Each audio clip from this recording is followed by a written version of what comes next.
Hello बच्चों, ये JEE main 2023 का क्वेश्चन है। 6 अप्रैल शिफ्ट 2 का क्वेश्चन है।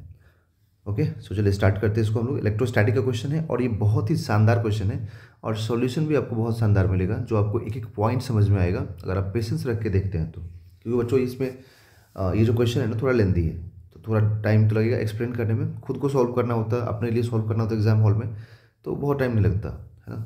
30 to 40 सेकेंड्स लगता है, बट या मैक्सिमम लगता है 1 मिनट लगता है ना। बट आप लोगों के लिए सॉल्व करना है, आपको समझाने के लिए सॉल्व करना है, तो थोड़ा टाइम लगेगा, तो आप पेशेंस जरूर रखिएगा। ओके, देखिए, अ डाइपोल कंप्राइजेज है ना, comprises of two charged particles of identical charge q and opposite in nature. The mass m of the positive charged particle is half of the mass of the negative charged particle. Okay, the two charges are separated by a distance l. If the mass if the dipole is placed in a uniform electric field such that dipole axis makes a very small angle with the electric field. Okay, E vector, the angular frequency of the oscillation of the dipole when released is given by. Okay, देखिए यहाँ पर क्या होगा कि electric field इधर में होगा। मैं मान लेता हूँ कि इलेक्ट्रिक फील्ड इधर में है, ठीक है। ओके, और इस इलेक्ट्रिक फील्ड से जो डाइपोल है ना वो बहुत ही स्मॉल एंगल बना रहा है। बोला जा रहा है कि यहाँ पर डाइपोल ऐसे बहुत ही स्मॉल एंगल यहाँ पर बना रहा होगा। ओके, इधर में इलेक्ट्रिक फील्ड हो गया, यहाँ पर ये डिस्टेंस, क्योंकि पूरा डिस्टेंस L है ना, तो L/2 ओके। बट अब एक चीज़ और इसमें है जो मैं आपको समझाऊंगा, अभी थोड़ी देर रुक जाइए, ठीक है। अभी यहाँ पे देखिए, यहाँ पर पॉजिटिव चार्ज मैं लेता हूँ, ठीक है, तो यहाँ पर मैं ले लेता हूँ minus charge, theta angle. Okay, positive charge का मास अगर m है तो बोला गया कि जो पॉजिटिव चार्ज का मास है ना वो नेगेटिव का आधा है। मतलब कि नेगेटिव का मास कितना होना चाहिए, 2m होना चाहिए, नेगेटिव चार्ज -q। ओके, ऐसे मतलब अरेंजमेंट हमें दिया हुआ है। अब रोटेट किसके अबाउट करेगा, ये बड़ी इंपॉर्टेंट है। अब देखो दोनों का मास डिफरेंट डिफरेंट है ना। एंड बाय डिफ़ॉल्ट क्या होता है, बाय डिफ़ॉल्ट यहाँ पर कि कोई भी मतलब इस टाइप का सिस्टम जिसमें लाइट रॉड के दोनों एंड पे अगर मास m और 2m रख दें हम लोग, ठीक है, तो अपने सेंटर ऑफ मास के अबाउट रोटेट करता है कोई भी सिस्टम, ठीक। तो सेंटर ऑफ मास का पोजीशन क्या होगा हम लोग को मालूम अभी नहीं है, तो हम लोग नहीं मालूम है तो हम लोग एज्यूम कर लेंगे कि यहाँ पर सेंटर ऑफ मास है, ठीक है। और ये सेंटर ऑफ मास का पोजीशन हम लोग एज्यूम कर लेंगे कि x डिस्टेंस पे है, तो दूसरे साइड से कितना हो जाएगा, L-x हो जाएगा। तो दूसरे साइड से L-x यहाँ पर हो जाएगा, ठीक है। तो अब इसमें क्या होगा कि अब यहाँ पर देखा जाएगा, है ना, तो इसमें क्या होता है, जब भी हमें सेंटर मास कैलकुलेट करना होता है कि भाई इसको पोजीशन क्या होगा, तो हम किसी भी एक पार्टिकल पे ओरिजिन एज्यूम कर लेते हैं अपनी मर्जी से।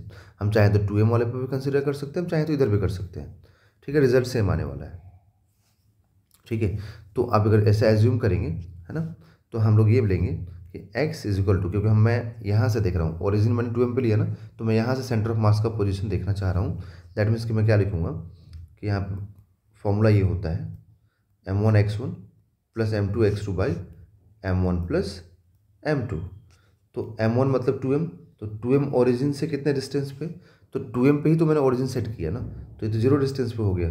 बट दूसरा वाला m कितने डिस्टेंस पे है, l डिस्टेंस पे है, तो आप यहाँ पे m इंटू एल लिख देंगे, ठीक है। इसके बाद m प्लस m, मतलब ये m और ये भी 2m, तो यहाँ पर 2m प्लस m 3m हो गया।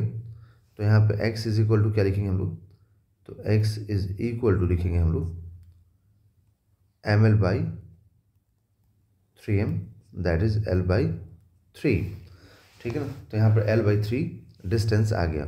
मतलब अगर इस साइड से l/3 डिस्टेंस होगा यहाँ से यहाँ तक, तो यहाँ से यहाँ तक कितना हो जाएगा, 2l/3। और कोई भी बाय डिफ़ॉल्ट अपने सेंटर ऑफ मास के अबाउट ही रोटेट करता है। दैट मीन्स कि ये पार्टिकल सेंटर ऑफ मास के अबाउट रोटेट कर रहा होगा, मतलब कहीं इधर में, है ना, इधर में इसके अबाउट रोटेट कर रहा होगा, इसके अबाउट, है ना। तो यहाँ से यहाँ तक का डिस्टेंस कितना हुआ, l/3, और इधर में कितना डिस्टेंस हो जाएगा यहाँ से यहाँ से तक का, 2l/3। Okay, 2l/3। तो अब यहाँ पर क्या होगा कि यहाँ पर हम लोग ये एज्यूम करेंगे, क्योंकि भाई पार्टिकल क्या देखें हम लोग, तो ये 2m और इधर में ये m है ना, तो यहाँ पर ये L/3 और पार्टिकल इसी के अबाउट रोटेट कर रहा है ना, और ये 2L/3 है ना। तो अब टॉर्क देखें, तो स्मॉल एंगल बनाया ना, बोला गया कि स्मॉल एंगल बना रहा है, तो स्मॉल ऑसिलेशन करेगा, दैट मीन्स कि टॉर्क स्मॉल ऑसिलेशन करेगा, दैट मीन्स कि टॉर्क इज इक्वल टू क्या लिखते हैं हम लोग, PE sin थीटा, जहाँ पे P होता है डायपोल मोमेंट, तो डायपोल मोमेंट मतलब क्या होता है, चार्ज इनटू लेंथ, ठीक है। तो यहाँ पर लिखेंगे हम लोग चार्ज इनटू लेंथ मतलब distance between charges into electric field. And small oscillation case में देखो, अगर स्मॉल ऑसिलेशन होता है तो साइन थीटा थीटा होता है, आपको ये इक्वेशन लिखना पड़ेगा, ठीक है। फिर जब रोटेशन हो रहा है यहाँ पर एंगुलर, मतलब देखें हम ठीक से, तो एंगल चेंज हो रहा है, ठीक। तो यहाँ पर अगर हमें, अगर देखिए यहाँ पर ठीक से, एक मिनट, एंगुलर फ्रीक्वेंसी पूछा है ना, तो यहाँ पर अगर आपसे एंगुलर फ्रीक्वेंसी पूछ रहा है कि रोटेशन हो रहा है ना, तो ये जो रोटेशन हो रहा है उसमें एंगुलर फ्रीक्वेंसी क्या होगा, तो एंगुलर फ्रीक्वेंसी के लिए टॉर्क के केस में लिखा जाए तो I into omega square theta, ठीक है। I इंटू अल्फा होता है ना, तो अल्फा मैं अब लिख देता हूँ पूरा कंप्लीटली बच्चों यहाँ पर, तो I अल्फा लिखते हैं हम लोग है ना, और अल्फा क्या होता है, तो अल्फा यहाँ लिख देता हूँ, अल्फा होता है एंगुलर SHM में ओमेगा स्क्वायर थीटा। अब एंगुलर SHM आपको बच्चों मतलब मालूम होगा तो ये आपको समझ में आएगा ये पॉइंट ना, alpha is equal to omega square theta. अब इन दोनों इक्वेशन को आप इक्वेट कीजिए, तो इन दोनों इक्वेशन को इक्वेट कीजिए 1 और 2 को, क्योंकि दोनों में देखो टॉर्क तो बोला गया ना कि टॉर्क इतना होगा, एंड अगर फ्रिक्वेंसी निकालना है तो SHM बोलता है कि इतना टॉर्क होगा, तो दोनों को इक्वेट कीजिए, तो QL into electric field into theta is equal to, है ना। अब यहाँ पर मैग्नीट्यूड रखना है, क्योंकि नेगेटिव साइन रखोगे तो फिर इसमें भी डायरेक्शन देखना पड़ेगा ना, तो डायरेक्शन हम लोग देख नहीं रहे, तो आई ओमेगा स्क्वायर थीटा ये कैंसिल हो गया, तो यहाँ से ओमेगा इज इक्वल टू क्या आएगा, ओमेगा इज इक्वल टू आ जाएगा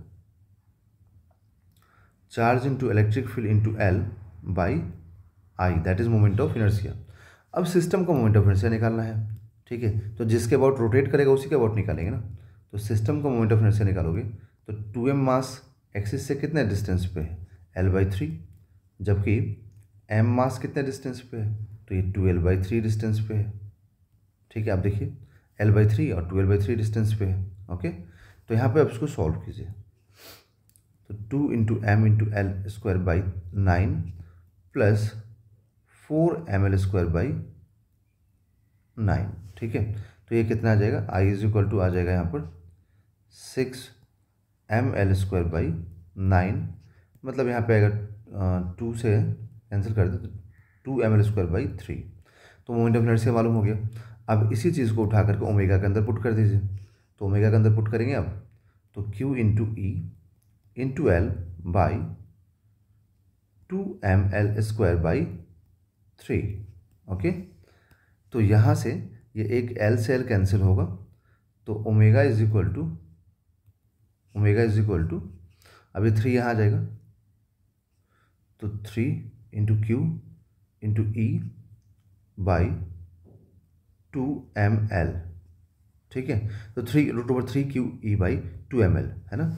अब देखो अब यहाँ पे नया खेल शुरू होगा कि अब यहाँ पर कोई भी ऑप्शन आपको मैच नहीं करेगा, ठीक है। अब यहाँ पर कोई भी ऑप्शन आपसे मैच नहीं करेगा, रीज़न ये है मैच नहीं करने का क्योंकि मैंने खुद इसको सॉल्व किया है, ठीक है, मतलब यहाँ वीडियो में नहीं अलग से।